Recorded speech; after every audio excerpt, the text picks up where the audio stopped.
বুঝেন না, আপনি আমার দিনী ভাই। বইয়ের কথা শুনে আপনাকে সংসার পরিচালনা করতে হবে কথা ঠিক নয়, তবে বইয়ের পরামর্শ নিতে হবে। বইয়ের অনেক সময় পরামর্শ নেওয়া ভালো। দেখবেন বুখারী মুসলিমের হাদিস, একবারে নগদ দেখাচ্ছি। সাহাবিগণ বলছেন, আল্লাহর নবী, কুরবানি এখন তো আর আমরা মক্কায় ঢুকতে পারলাম না, হুদায়বিয়ার যুদ্ধ, তো আমরা এখন ফিরে যাব। এক একজন এক এক গরম হয়ে আছে, ফিরে যাব কেন? এতগুলো মানুষ ফিরে যাব কেন? যে কোনো মূল্যে মক্কায় ঢুকবো, মরে গেলে সবাই শহীদ হয়ে এখানে চলে যাবো, ফিরে যাব না। শেষ পর্যন্ত উমর বলছেন, কি ব্যাপার, আপনি সত্য নবী নন? হ্যাঁ আমি সত্য নবী। কি ব্যাপার, ইসলাম ধর্ম সত্য নয়? হ্যাঁ ইসলাম ধর্ম সত্য। কি ব্যাপার, আপনি বলেননি যে আমি কাবায় ঢুকবো, মক্কা করে ঢুকবো? হ্যাঁ এ কথা আমি বলেছি, তবে এবছরই ঢুকবো এই কথা আমি বলিনি। মুখামুখি অবকাশ উমর এবং আল্লাহ রাসূল। তার মানে কেউ ফিরে আসতে বলেন কি, আমরা মুসলিম, আমাদের নবী সত্য, আল্লাহ সত্য, ফিরে যাব মানে সবাই মরে যাব, শহীদ হওয়ার জন্য বের হয়ে এসেছি, জান মাল সব সমর্পণ করে দিয়েছে নবীর কথায়, ফিরে যাওয়াটা তারা বুঝে না। এখন কেউ কুরবানি করবে না। তোমরা এখন কুরবানি করো, সবাই কুরবানি করো, কেউ উঠে না, কেউ কুরবানি করতে যায় না। তখন নিরুপায় হয়ে শ্বশুর করে রাসূল সাল্লাল্লাহু আলাইহি সাল্লাম তার স্ত্রী উম্মু সালমার কাছে গিয়ে বলছেন, উম্মু সালমা কি করা যায়, কেউ যে কুরবানি করছে না। তখন উম্মু সালমা বলছেন, আরে আপনি চিন্তা করেন কেন, আপনি নিজেরটা গিয়ে নিজে করেন, দেখা যাক কি হয়। তখন নিজের রাসূল সাল্লাল্লাহু আলাইহি ওয়াসাল্লাম নিজের কুরবানি করে দিলেন। সাহাবীগণ দেখে সবাই চলে গেলেন কুরবানি করতে। দেখেছেন বিশাল পরিস্থিতি, তার স্ত্রী তাকে পরামর্শ দিচ্ছেন। খাদিজা রাদিয়াল্লাহু তাআলা আনহা মুহাম্মদ সাল্লাল্লাহু আলাইহি সাল্লামকে মাঝে মধ্যেই পরামর্শ দিতেন সংসার পরিচালনার জন্য। স্ত্রীর কাছে পরামর্শ নেন, তবে তার কথাই চলতে হবে, কথা ঠিক নয়। কেননা অনেক সময় ভুল পথে আপনাকে পরিচালনা করে। 3000 টাকা দিয়ে শাড়ি কিনে নিয়েছেন, তবু নাক সিটকানি দেয়, তার মানে ওর ভিতরে খারাপ কিছু আছে, ওর ইচ্ছা মতো কাপড় কিনতে হবে না। আর আমি মহিলাদেরকে বলেছি, ওই মহিলাই ভালো যদি স্বামী একটা মোটা কাপড় নিয়ে আসে, নিয়ে এসে বলে 5000 টাকা দিয়ে নিয়েছি, তুমি যেটা ভালো মনে করো আমি সেটা ভালো মনে করি, সেটা মোটা হোক চিকন হোক তাতে আসে যায় না, তোমার ভালোটাই আমার ভালো, অন্য কারো ভালোটা আমার ভালো নয়। যেহেতু আমার জীবন তোমার কাছে বিলিয়ে দিয়েছি, তোমার 2 পায়ের নিচে আমি থেকে তোমাকে সন্তুষ্ট করে তোমাকে সেবা করে আমি জান্নাত কিনবো, এই সিদ্ধান্ত আমি নিয়েই ফেলেছি। কাজে এই সংসারে আমি নিজে কিছু পছন্দ করবো এটা আমি চাচ্ছি না, তোমার পছন্দই আমার পছন্দ, তাহলে সংসার আপনার সহজ হবে। আবু হুরায়রা রাদিয়াল্লাহু তাআলা আনহু বলেন, রাসূল সাল্লাল্লাহু আলাইহি সাল্লাম বলেছেন, সিনফান মিন আহলিন নার, 2 শ্রেণীর মানুষ জাহান্নামে যাবে, লাম আরাহুমা, আমি মুহাম্মদ সাল্লাল্লাহু আলাইহি সাল্লাম তাদের দেখিনি। 2 শ্রেণীর মানুষ জাহান্নামে যাবে, আমি মুহাম্মদ সাল্লাল্লাহু আলাইহি সাল্লাম তাদের দেখিনি, তবে তারা জাহান্নামে যাবে। এক কওমুন মাহুম সায়াতুন, 1 শ্রেণীর মানুষ তাদের হাতে থাকবে লাঠি, কাজনাবিল বাকারে, গাভীর লেজের মতো, তাদের হাতে থাকবে লাঠি গাভীর লেজের মতো। মানে কি, যার একদিক মোটা একদিক চিকন, গাভীর লেজের মতো মানে কি, একদিক মোটা একদিক চিকন চাবুক, যাদের হাতে থাকবে লাঠি। এজরিবুনা বিহান নাস, তারা মানুষকে মারবে, ওরা জাহান্নামে যাবে, আমি তাদের দেখিনি। প্রশাসনের অনেকের হাতে থাকে, যারা কলেজ বিশ্ববিদ্যালয়ে পড়াশোনা করে তাদের হাতে থাকে, যারা এই পাড়া ওই পাড়ার সাথে ঝগড়া বিবাদে মত্ত থাকে, এটা জাহেলিয়াত, তাদের হাতে থাকে, ফলাফল জাহান্নাম। রাসূল সাল্লাল্লাহু আলাইহি ওয়াসাল্লাম এভাবে বলছেন, আমি তাদের দেখিনি, তবে তারা জাহান্নামে যাবে। 1 শ্রেণীর মানুষ। 2 নিসাউন, মহিলা, কাসিয়াতুন, কাপড় পরে থাকে, আরিয়াতুন, উলঙ্গ, মমিলাতুন, তারা নিজ পুরুষকে নিজের দিকে আকৃষ্ট করে, মাইলাতুন, তারা নিজেরাই আকৃষ্ট হয়। লা ইয়াদখুলুল জান্নাত, তারা জান্নাতে প্রবেশ করবে না, জান্নাতে তো প্রবেশ করবে না, করবেই না। ওলা ইয়াজিদনা রিহা, তারা জান্নাতের গন্ধ পাবে না।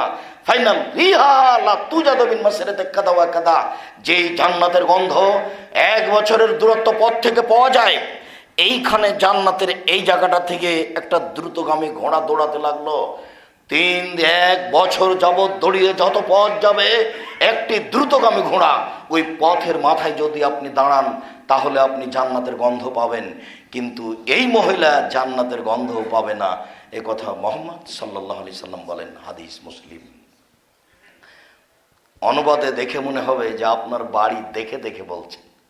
নিসাউন, অনির্দিষ্ট নাকেরা শব্দ, মহিলা, সারা পৃথিবীর যেখানে হোক না কেন, নিসাউন মহিলা, কাশে এতন কাপড় পরে থাকে, আর এতন উলঙ্গ।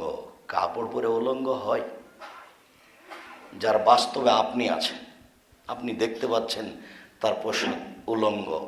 যত স্কুল কলেজ এগুলো অত্যাধুনিক আধুনিক গড়ে উঠেছে, তার পোশাক আপনি দেখুন, তার গায়ে কিভাবে কাপড় লেগে আছে, তার বুকের উপরে কিভাবে কাপড়টা দেওয়া আছে। সারা পৃথিবীর অনেক জায়গাতে এই পোশাক না পরলে স্কুলে ঢুকতে দিবে না। কিভাবে মানুষ ওই হাদিসকে বাস্তবায়ন করছে দেখেন। যার জন্য আপনাকে আমি বলেছিলাম, শিক্ষা প্রতিষ্ঠান সবকিছু যখন ইহুদি খ্রিস্টানের রীতি চলবে, তখন এরা আর বাঁচবে না। এদেশে একটা বই পাওয়া যায়, কতদিন আপনাকে বললাম বইটা পড়ে দেখেন, শিক্ষা বনাম জাহেলিয়াত। শিক্ষা বনাম জাহেলিয়াত বইটা পড়ে দেখেন, গোটা আলোচনাটাই এইসব জাহেলিয়াত কি জিনিস ঢুকেছে সেটা স্পষ্ট করে দেওয়া আছে। এটাই জাহেলিয়াত। এই পোশাকে একটা মেয়ে যাবে স্কুল কলেজে, ক্লাস 10 এভাবে যাবে, হেডমাস্টারই চলে না, গান বাজনা ছাড়া, বাদ্যযন্ত্র ছাড়া। হেডমাস্টারের সামনে তাকে নগ্ন হয়ে নাচা লাগে, তাতে হেডমাস্টার খুশি হন, মেয়ের বাপ খুশি হয়। 3 শ্রেণীর মানুষ, 3টা বিপদ নেমে আসবে তিন ধরনের পাপের কারণে। শতদিন বলেছে, মনে আছে, 3টা বিপদ নেমে আসবে 3 ধরনের পাপের কারণে। 1, মানুষ যখন নেশাদার দ্রব্য পান করবে। 2, মেয়েরা যখন নাচবে। 3, যখন গান বাজনা বাদ্যযন্ত্র প্রকাশ পাবে। তাই তো বলেছি, সব দোকানে মেয়ে নাচে, সব বাজারে, সব বাড়িতে মেয়ে নাচে, সব মোবাইলে মেয়ে নাচে। আপনার বাড়ির টিভিটা আরো বিশাল, মেয়েটা যখন বিশাল আকৃতিতে নাচে তখন কত ভালো লাগে, চক্ষু ঠান্ডা করে, কলিজা ঠান্ডা করে। বেটা জান্নাত কিনতে চাই, জান্নাতের মেয়ে ভোগ করতে চাই। এইসব রং মাখানো পতিতালয়ের মেয়েকে দেখে চক্ষু ঠান্ডা করে, কলিজা ঠান্ডা করে। বলি হিসাব, জাহান্নাম আগে সিদ্ধান্ত হয়ে আছে। পৃথিবীর মহিলা, তোমাদেরকে সতর্ক সাবধান করে মুহাম্মদ সাল্লাল্লাহু আলাইহি সাল্লামের এই বাণী আবারও জাতির সামনে পেশ করা হচ্ছে।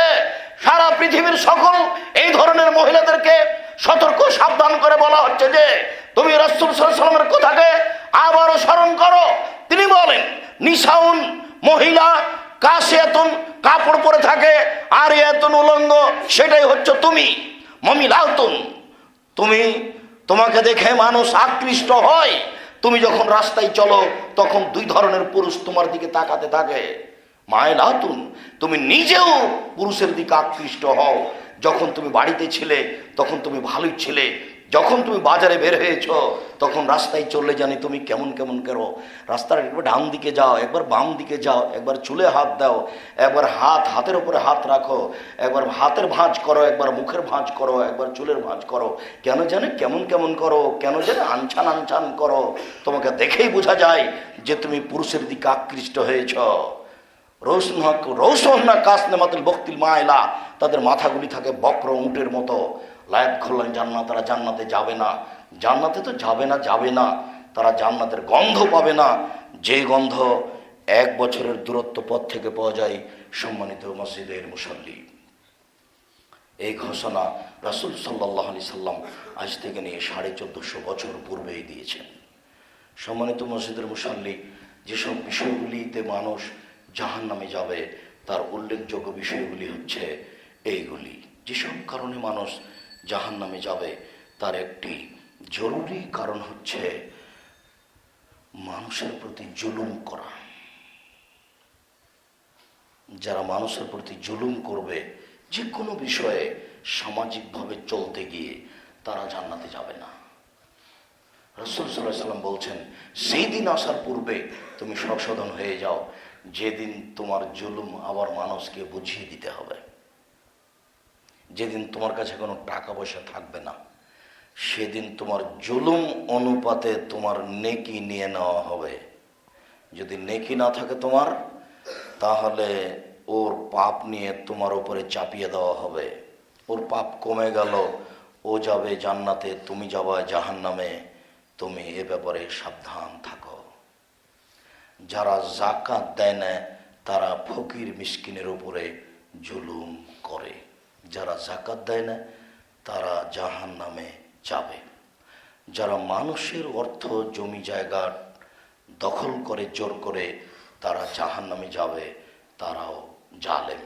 যারা দোকানপাটে ব্যবসা করার সময় মালিকের কাপড় চোপড় টাকা পয়সা আত্মসাৎ করে, তারাও জাহান্নামে যাবে। তবে তাদের জাহান্নামে যাওয়াটা আর 5 ওয়াক্ত সালাত আদায় করেনি এদের জাহান্নামে যাওয়াটা দুটো এক নয়। যারা চুরি করে তারা জাহান্নামে যাবে, তবে ওদের যাওয়া আর এদের যাওয়া দুটো এক নয়। আল্লাহর সাথে যেগুলো জড়িত পাপ তাদের দেরিতে হবে, স্বাভাবিকভাবে বিচার হবে। আর যারা জুলুম করেছে মানুষের উপরে তাদের বিচার দেরিতে হবে। যদিও সুদ মানুষের আল্লাহর সাথে জড়িত পাপ সুদ, তবুও সেটা এক পর্যায়ে গিয়ে জুলুম, যার কারণে তার বিচার দেরিতে হবে। ওকে বিচারের মাঠে রক্তের নদীতে ফেলে দিয়ে পাশ থেকে পাথর মেরে মেরে মেরে মেরে তার মুখটাকে ভেঙে চৌচির করা হবে। এটা কতদিন বিচারের মাঠে যেটা হবে, এটা কতদিন চলবে আল্লাহ ভালো জানে। তাহলে তার মানে বিচার তার দেরিতে হবে। জালেমের বিচার দেরিতে হবে। যে সুদ খায় সেও জালেম, তারও বিচার দেরিতে হবে। যে মানুষের প্রতি নির্যাতন চালিয়েছে, তাকে জেল জুলুম করে তাকে হত্যা করেছে, অন্যায় করেছে, সেও জালেম, তারও বিচার দেরিতে হবে। তবে এরা জাহান্নামে যাবে। সম্মানিত মসজিদের মুসল্লি, জাহান্নামীদের পরিচয় দিয়ে, জাহান্নামের পরিচয় দিয়ে জাহান্নামে কারা যাবে তার একটি সংক্ষিপ্ত বিবরণ পেশ করে আপনাকে আবারও জোরালোভাবে অনুরোধ জানাচ্ছি। আপনি আমার অনুরোধ রক্ষা করো তো সালাম ফেরার পূর্বে নীতিগতভাবে এ দোয়া পড়বেন। আল্লাহুম্মা ইন্নী আউযু বিকা মিন আযাবি জাহান্নাম ওয়া আউযু বিকা মিন আযাবিল কবর ওয়া আউযু বিকা মিন ফিতনাতিল মাসীহিদ দাজ্জাল ওয়া আউযু বিকা মিন ফিতনাতিল মাহইয়া ওয়াল মামাত। আল্লাহুম্মা ইন্নী আউযু বিকা মিনাল মাকসামি ওয়াল মাগরাম। এই দুটো শেষ হয়ে গেলে আপনি বলবেন রব্বানা আতিনা ফিদ দুনিয়া হাসানাতাও ওয়া ফিল আখিরাতি হাসানাতাও ওয়া কিনা আযাবান নার। আল্লাহ তুমি ইহকালে পরকালে কল্যাণ দাও। আল্লাহ তুমি আমাকে জাহান্নাম থেকে বাঁচাও। আপনি শোয়ার সময়তে বিছানে শোয়ার সময়তে বলবেন আল্লাহুম্মা নাকিনি আযাবাক ইয়ামা তুবাশা ইবাদাক। আল্লাহ তুমি আমাকে জাহান্নাম থেকে বাঁচাও যখন তুমি মানুষকে বিচারের মাঠে উপস্থিত করবে তখন। এছাড়াও আপনি 5 ওয়াক্ত সালাতের পরে যে কোনো সময় রাতে জাহান্নামের ভয়ে আপনি কান্নাকাটি করুন।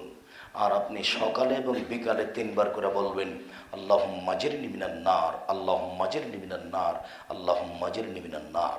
আল্লাহ তুমি আমাকে জাহান্নাম থেকে বাঁচাও, আল্লাহ তুমি আমাকে জাহান্নাম থেকে বাঁচাও, আল্লাহ তুমি আমাকে জাহান্নাম থেকে বাঁচাও। এটা যদি 3 বার বলেন তো জাহান্নাম পাল্টা আবার আল্লাহকে বলবেন, আল্লাহ ও যখন আমার থেকে বাঁচতেই চাচ্ছে, তুমি দয়া করে তাকে আমার থেকে বাঁচিয়ে দাও, তাকে যেন তুমি আমার ভিতরে দিও না। আপনি 3 বার বললে ও আবার পাল্টা আল্লাহকে বলে। জাহান্নাম আপনার পক্ষে কথা বলতে লাগলো। জাহান্নাম আপনার পক্ষে কথা বলে। ওই দাজ্জালও মানুষের পক্ষে কথা বলে। দাজ্জালও বলে রেখেছে, দেখো জনগণের তাকে মেনে নেওয়া উচিত যে লোকটা মক্কা থেকে পালিয়ে মদিনায় গেছে। দাজ্জালও বলছে যে ও তাকে মেনে নেওয়া উচিত। তারপরে বলেছে আমি হচ্ছে দাজ্জাল। দাজ্জালও বলে যে মানুষের মোহাম্মদকে মেনে নেওয়া উচিত। জাহান্নামও বলছে যে আল্লাহ ওকে বাঁচিয়ে দাও, আল্লাহ তুমি ওকে আমার ভিতরে দিও না, যখন আপনি 3 বার বলতে পারবেন। আর আপনি বাপের কবরের পাশে গিয়ে ওই জানাজাতে যে দোয়াটা পড়া হয় সেটা পড়ার চেষ্টা করবেন। আল্লাহুম্মা আগফির লাহু ওয়ারহামহু ওয়াফু আনহু। এটার শেষে আছে ওয়াকিহু মিন আযাবিন নার, আল্লাহ তুমি জাহান্নাম থেকে বাঁচাও। ওই শব্দটা শেষ বাক্য আছে। আপনি আপনার বাপের জন্য যদি এত বড় দোয়া মুখস্থ না থাকে, কবরের পাশে গিয়ে বা এমনি সলাতের পরে যে কোনো রাতে এক সময় বলবেন, এমনি হাত তুলে আল্লাহকে বলবেন, আল্লাহ তুমি আমার বাপকে জাহান্নাম থেকে বাঁচাও, তুমি আমার বাপের শাস্তিকে মাফ করে দাও, তুমি তার কবরকে প্রশস্ত করো, তুমি তার কবরকে আলোকিত করো। একটু বাপের জন্য কিছু করিয়েন, এটা একটু মনে রাখেন। রব্বির হামহুমা কামা রাব্বায়ানি সাগীরা বলার চেষ্টা করবেন। আল্লাহ তুমি বড় শক্তিশালী, তুমি বড় দয়াবান, তোমার অনেক দয়া, তুমি জুমার দিনের অনেক কথা তুমি মুসল্লিদের শোনো। আমরা